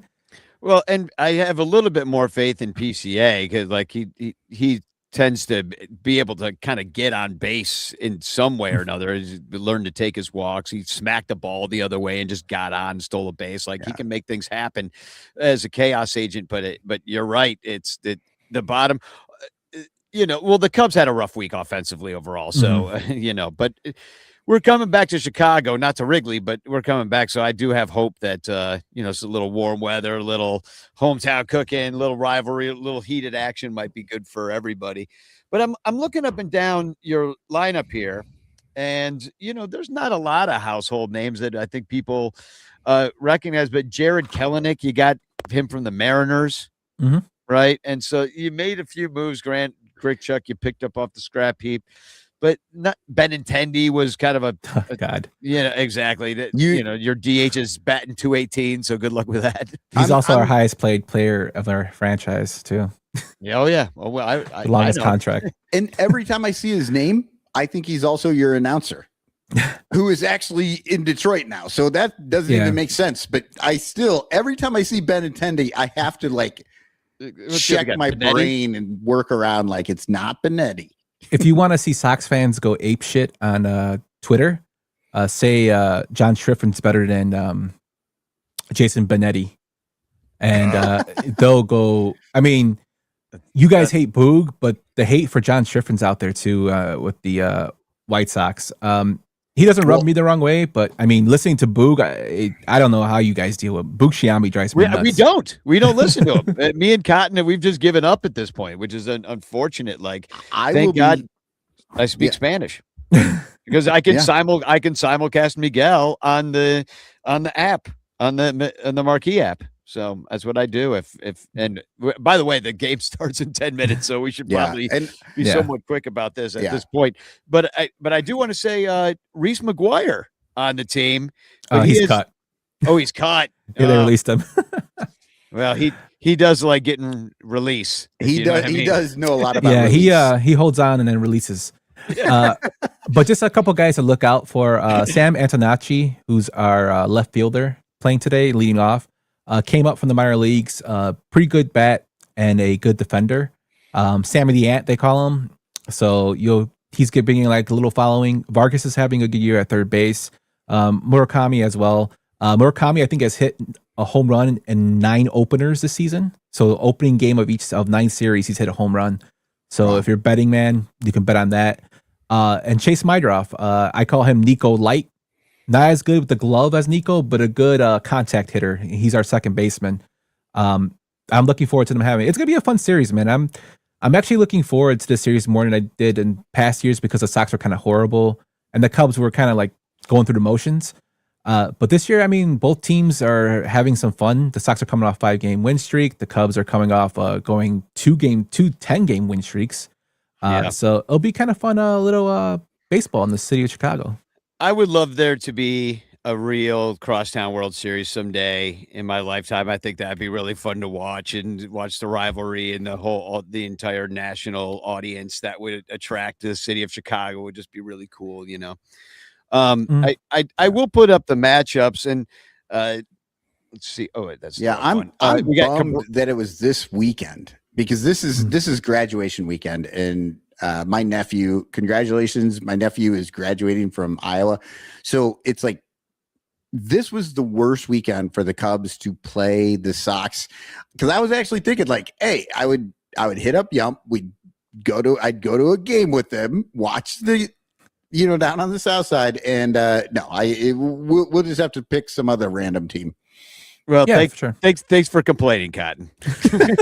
I'm glad you got that off your chest. That I was you upset. Are having a disappointing week and have to go to a freaking graduation you don't want to go to, even though you begrudgingly said congratulations. No, I'm throwing the congratulations, but graduation. you fucked up my weekend, you stupid fucking nephew of mine. No, you fucked it I'm up. throwing it. I'm, we're Exactly, doing, even yeah, more I have to resentful. do all this stuff. Yeah. Yeah. When I could be in Chicago watching the Cubs Sox. Instead, I'm going to be, resentful. listening to them. Yeah, and resentful. resentful. Hey, you're gonna miss this whole series. We got Cabrera versus Sean Burke, and Cabrera not great last time out. He's, we'll see what we get. Fits and starts with this guy, but I like his arm. And then Sean Burke, I don't really know much about. So tell me about him, Yump. He's had a couple rough outings. He's a contact pitcher that's coming out. Last time out, he had only pitched like 4 1/3, I believe, giving up 6 runs to the damn Seattle Mariners.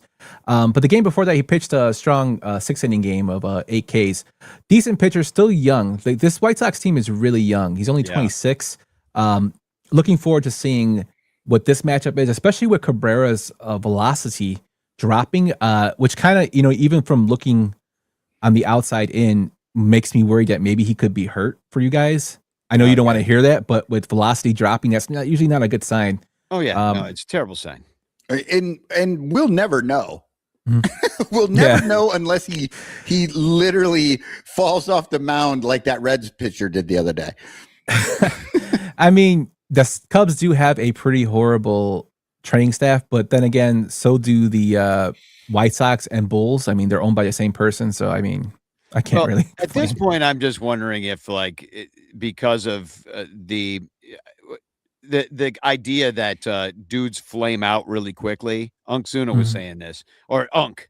Sorry, he dropped the Zuna, but that dudes, their careers are now much shorter, and they figure just make a bunch of money at once, throw 101, you get 3 Tommy Johns, you hang out as long as you can, and boom, you're out of the league, you make your money. That is the financial decision that teams are making that is worth these dudes doing it that way. And for the dudes, it's worth it too, as opposed to trying to just learn to pitch and have some longevity, so you don't have as many years out of somebody. But yeah, Cabrera, I don't know where he'll fit in there. I do think he's a talented pitcher. It's just, the concern is, what's going on with the velo. But then I look at tomorrow, and we got Tyone on the mound. He's sitting right where he always is, right around 4 ERA, going against Martin. What's his first name? Davis Martin? Davis Martin, the Dart. He's one of the many Martin brothers who pitch in Chicago. Yeah. We got a few. Corbin, and what's the other one? JR? Or I don't know. They've all been released and then picked back up and are in some. Steve Martin was on the team for a while. Steve Martin. Martin Lawrence for some reason. But tell me about Davis Martin. He's 1.62 ERA. Yeah, so Davis Martin's been around for a couple of years. Zach Bove, who's a new pitching coach, must have found something inside his mechanics, because he has been literally the best pitcher on the White Sox this year. Is he having a Steve Stone year? No, he's not throwing a bunch of curveballs like Steve Stone till his arm falls off, but he is having a very, very good year. And he's lighting people up in terms of striking them out. Really, really fun to watch. I think I told you guys this in the Discord. There's rumors going around that if the White Sox feel like it's not time yet, they might stockpile some more young players. And with Martin being, believe his 3rd year, and he's got some control left, they might consider trading him. Oh, town. That could be something. Maybe a Kevin Alcantara and a Triantos can come through. I don't know how that would look. But he's been really phenomenal. He's got a 2.6 WAR already. It's over his strikeout an inning. His whip's like a 1. He's been very, very good. We've already seen this year that Jed Hoyer loves a Martin who pitches. So it's probably really our thing. Yeah, it's probably a pretty good chance. It does break my cardinal rule of not trading with the White Sox. I mean, then again, Sammy Sosa. Then we got in the last game Ray, who really just should not face a team a third time through the order, but he's capable of some big things sometimes. You know, he can have it. And versus, I didn't realize you picked this guy up, Eric Fetty, who's Fetty Wap, he's been around a while. Yeah, another. I think he's just in there out the scrap heap to pick up some innings. He pitched all right his last game. He only pitched, I believe, 5 innings. But the game before that, he gave up 4 runs. He's had one really, really good game this year, and that was against the Los Angeles Angels, where I think he went 7 innings. Journeyman. I think everybody pitcher, has a good game against the Angels. Yeah, journeyman pitcher pitches to contact. He'll try to keep you in the game. This part by far is probably one of the worst matchups of the weekend, considering it's 2 decent teams going at each other. I was really disappointed. I was hoping Shota would pitch, but it's Fetty against Ray, so that would be be like a 20-run game, a scoring game for the teams. Right. Yeah, it's a 0-0 for 9 innings, and then go and then we fly the tee, and everybody goes home, and it's a tie. Fly the tee. Well, we got a minute and a half before the game starts, so I have one thing to say since you brought up Unkzuna. I think Yump needs to go with Unkmuna. Can you become Unkmuna? Or how about Yumpzuna? Yumpzuna? Yeah. Not Zuna. Who cares? Yumpmuna. You gotta go with your boy Muna. Muna. Yeah, Moon Man. Yeah. Oh, you could just wear big ass moon boots like we had when we were kids, and your feet will sweat like crazy in the summer. Moon boots and a White Sox uniform, and you're right there. You guys really just want me to get like bullied, huh? Yeah, I just want to see Yump Muna out there. We just want to be entertained, Yump. We just want to be entertained. So, well, I have to say personally that thank you for sponsoring our show, and I know you sponsor some other shows too, right? So I sponsor you guys for the Cubs site, and I sponsor the Chicago Sports Bum show, the Baloney Show on Wednesdays. He's more Sox centric, but he's also like talks movies and whatnot. Which, if you are going to the game tomorrow, I won't be there, but the Chicago Sports Bums will be having a tailgate in Lot B. All you gotta do is look for their flag.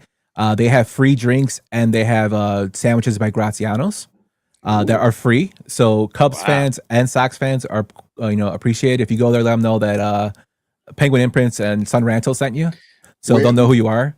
I might go just for the sandwich. Wear your Penguin fuck ice shirt, and they'll know you come in peace. Yeah, they're open to everybody. Awesome guys. They do it every year. That's how they sell merch, and that's how they get their money is to do tailgates.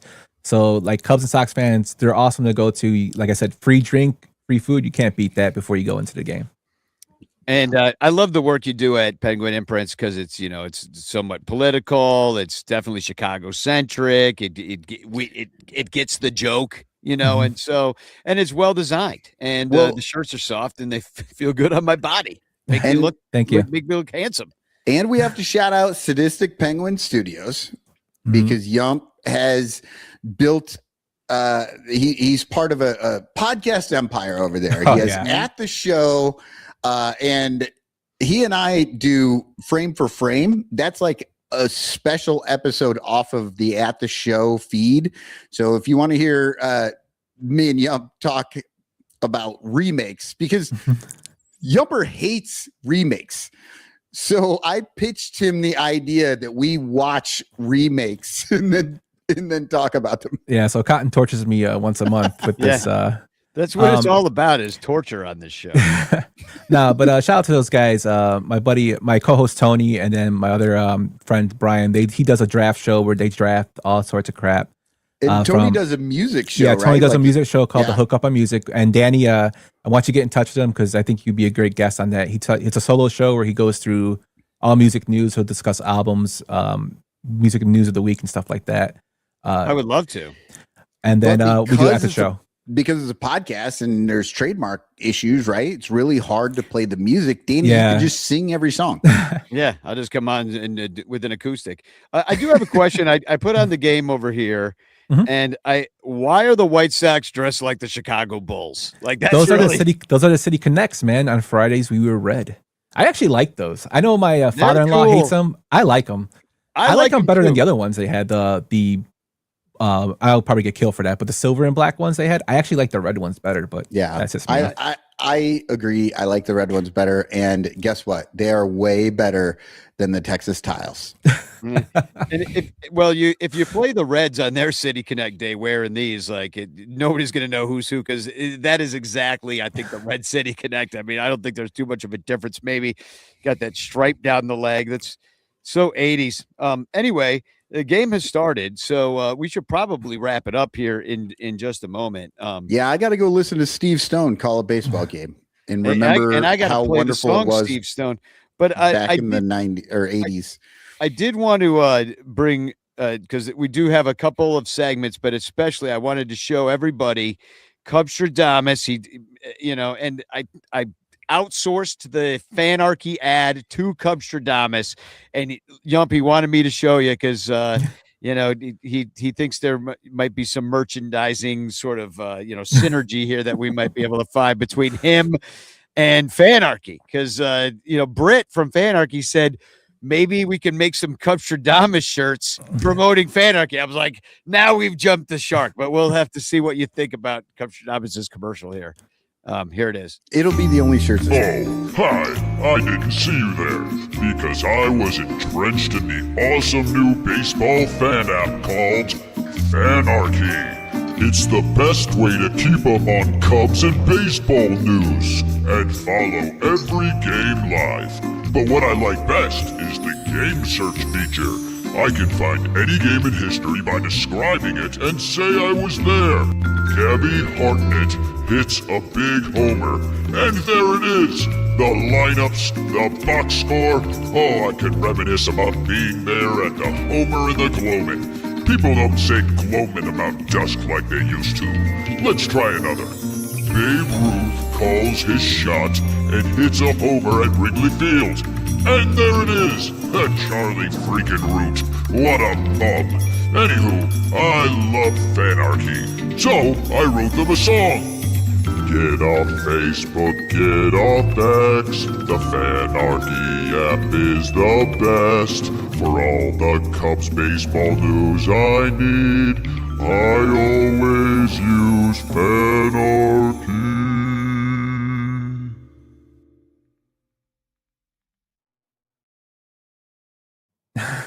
Okay, I'm just going to say it. The best part about that commercial is that finally somebody sings worse than me. I think the best part of that commercial was that everything he touched turned into a phone, and he was talking while he drank beer, which is amazing. He's the deity, the spokes deity for Fanarchy. My favorite part was when he was looking at his phone and then he put his hand out and the phone just fell on the floor. He just dropped the phone on the floor like, whatever. At one point, a beer turned into a baseball bat, and then he drank the bat, bat. That was great. Magic. It looks like the Cubs just got a base runner. Is that the effect? Bregman just got a base hit. Oh, that never happens. So you're in trouble if Bregman starts hitting. What's funny is, so Yumper's in the Discord the other day and talking shit. And he's just like, so when does Bregman start hitting homers? And fucking Bregman absolutely rocketed a homer. It was the one hit loss that the only hit was the homer. It was so funny. Dude, it's because when the Sox signed Murakami, I was so excited. So we came up, I was coming up with ideas. So I made moonshots off his name. And I'm like, okay, well I'll do one for the Sox. I'll do one for the Cubs. Bregman's nickname is Breggy. So a Breggy bomb. And I'm like, this dude has hit 2 all year. I'm like, come on. I can't promote it. I'm like, when the hell is this guy gonna hit home runs? And then he just hits one out right away. I'm like, oh, okay. That's hilarious. So, and speaking of that, you're always putting out new shirts and stuff. You actually did a PCA one where he's like a skeleton and the Ivy Reaper and the Ivy going to. I actually really dig that one. And I honestly think there needs to be one for every player on every team. like an October, maybe just the October teams. I don't know, but like that's something I want to do. Bit. Yeah. That one took a long time to work on, the Ivy Reaper. But yeah, I have so many designs that I have, like, I don't just put them in AI. I go through Photoshop. I go to use Illustrator. So I draw some of these out. So most of these designs I have in the back burner. It just takes time to put them out. And with Etsy, the store I sell on, besides my site, you have to stay in the algorithms. You have to release new stuff every so often. That's why I'm always releasing new stuff and pulling other stuff back. I am definitely going to do that. Also, the idea you gave me for the Union shirts, I'm actually working on that when I have time to start doing those. So those will be out when I get a chance. That was a good suggestion I had. A bad suggestion was right after he releases the Ivy Reaper. I'm like, hey, you know, it'd be awesome if you just changed the shirt. I'm sure you were happy to hear from me. Like, oh, he's like, change the C. I released it like a half hour ago. Yeah, it's all good. I mean, more feedback is the better for me to figure out what you guys like. I'm putting up the Ivy Reaper right now. Isn't that cool? The skulls as baseballs. Dude, I honestly, I think that is absolutely a cool shirt. And I could totally see like just a version of this for every player. Like, I just think it's badass. Yeah, I really like that one. The funny thing is, the Rally Crack, man, the Rally Crack actually sells. Like, I thought it was just going to be like a novelty. That thing actually like sells on my site. So that's why I'm always like the crack. Like, you gotta, trust the crack. Yeah. Well, exactly. Everybody loves a Rally Crack. Ooh, the Cubs just scored a run somehow. Ian Happ, base hit. Or should I just say everybody loves crack? And you, my friend, are a crack dealer. Mm-hmm. Exactly. Officially, you deal crack.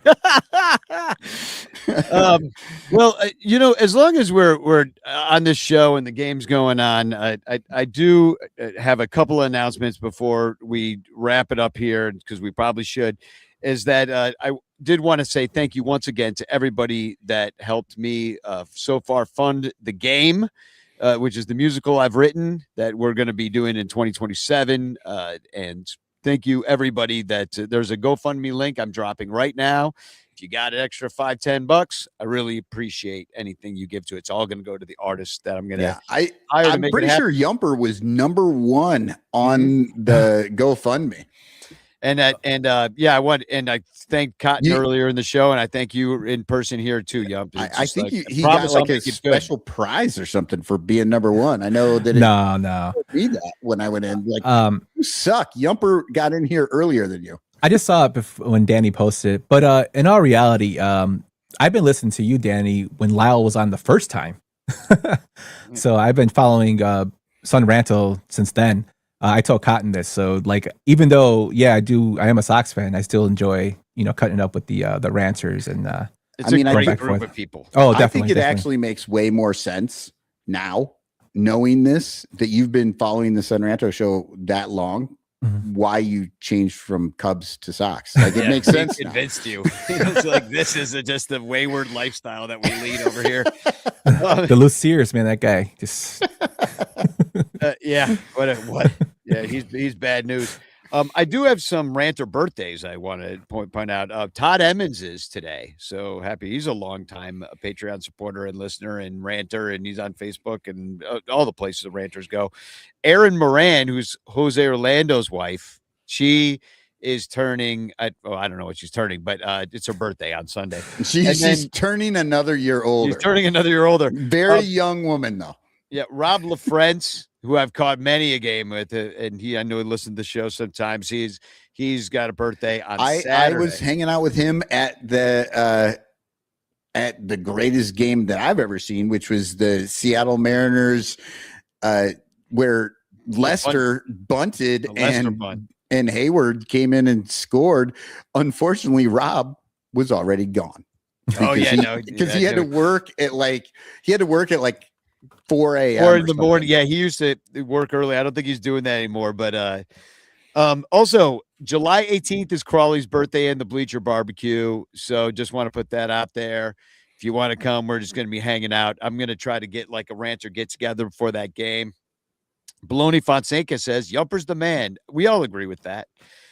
I'm singing the anthem on June 27th. It seems that Cincinnati is going to be back on for me on September 19th because I don't have to go to Europe at that point.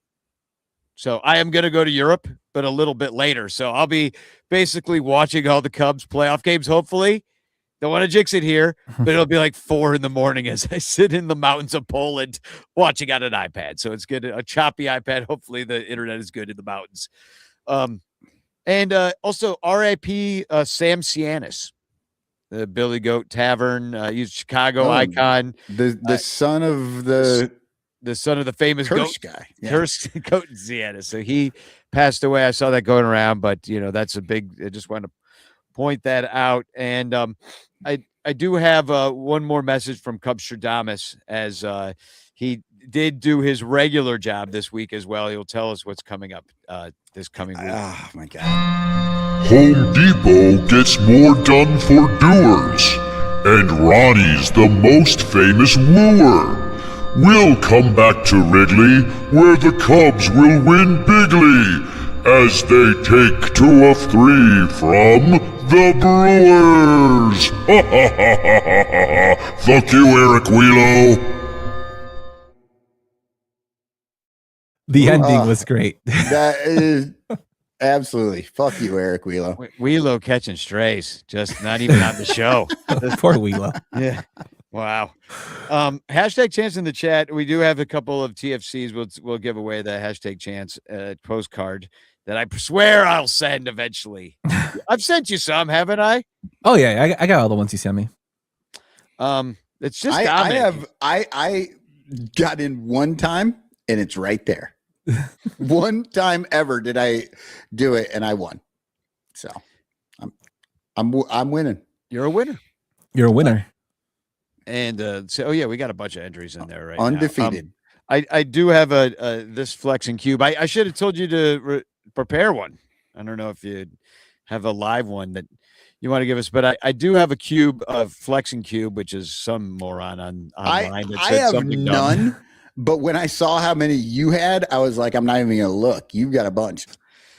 Well, yeah. Well, I'll just give you 2 of them because But the first one actually does have to do with Ronnie Woo Woo, and which is when I posted that video of Ronnie and Sammy. Somebody came into my comments on X and said, I don't like Ronnie Woo Woo anymore. When Bocce's was still around, he asked me to buy him a slice and a beer.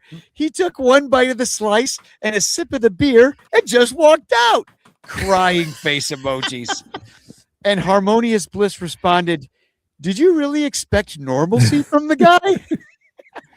I have to say that is insane baller. Like, thanks. 1 bite, 1 drink, and then you walk out. This is wild. What do you expect out of Roddy? He wasn't that hungry. Did he have his teeth? Maybe he couldn't chew it. Exactly. Yeah, I don't know. Honestly, it's really hard to drink and chew when you're saying woo every 4 seconds. Yeah. Exactly. Gets in the way. You say woo, pizza flying out your mouth.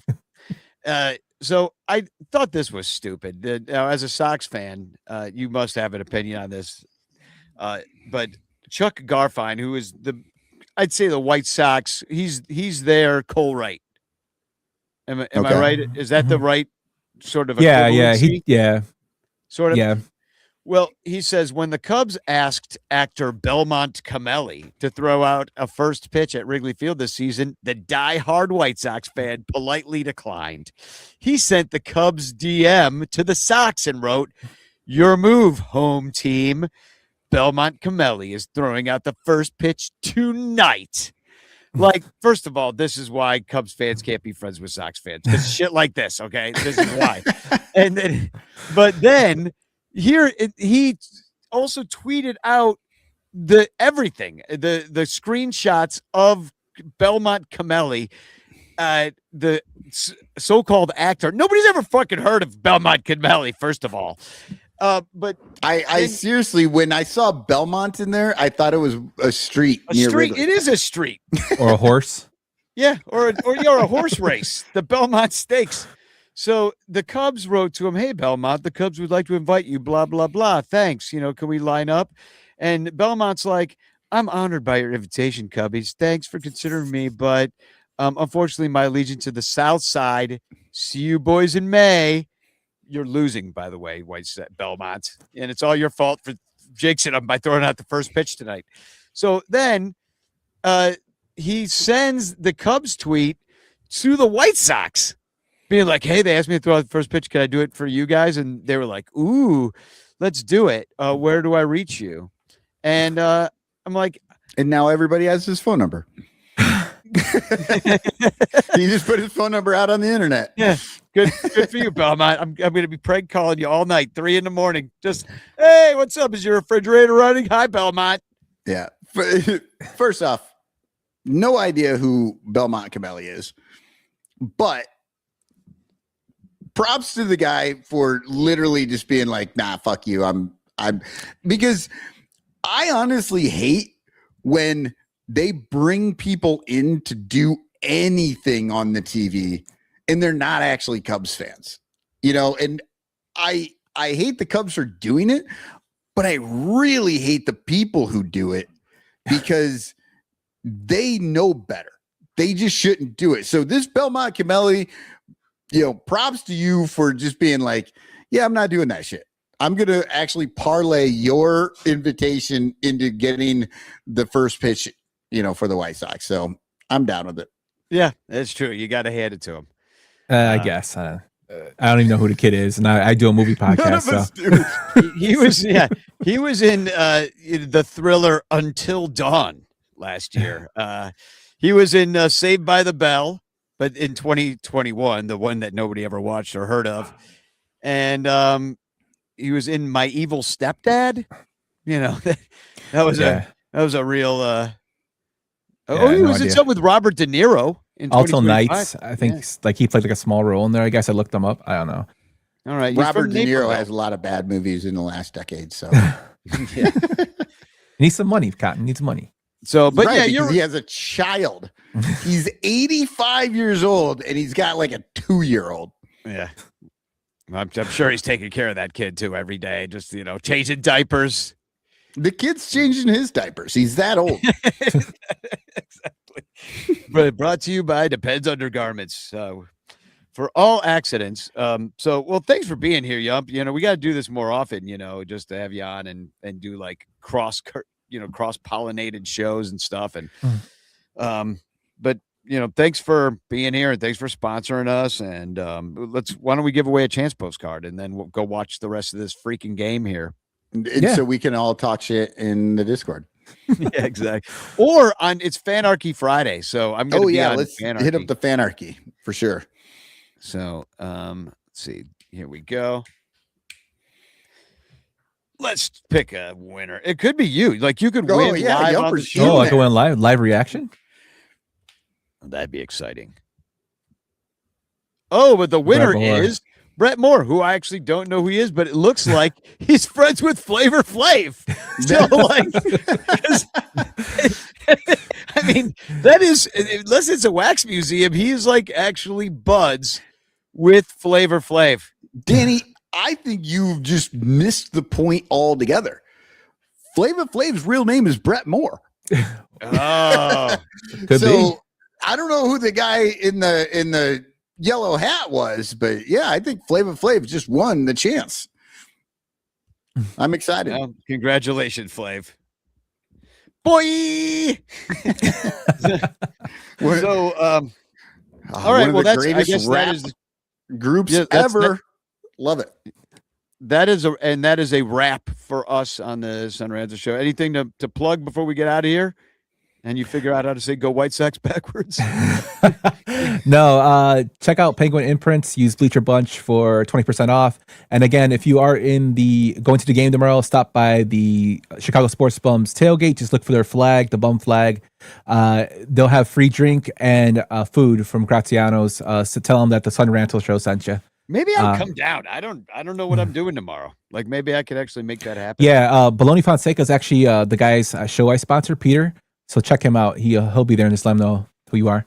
Tickets are $100. They have free tickets too, or they just no. I think tomorrow the game's sold out. Just like today. Yeah, I don't have season tickets anymore. If I was going to buy them, I would not buy them for the Cubs Sox series. They're just too expensive. Yeah. Oh yeah, no, I usually skip it. It's just a bunch of drunk people fighting usually anyway. So I'm like, Yeah. my days of doing that are like, I'm like, I could be seriously injured here.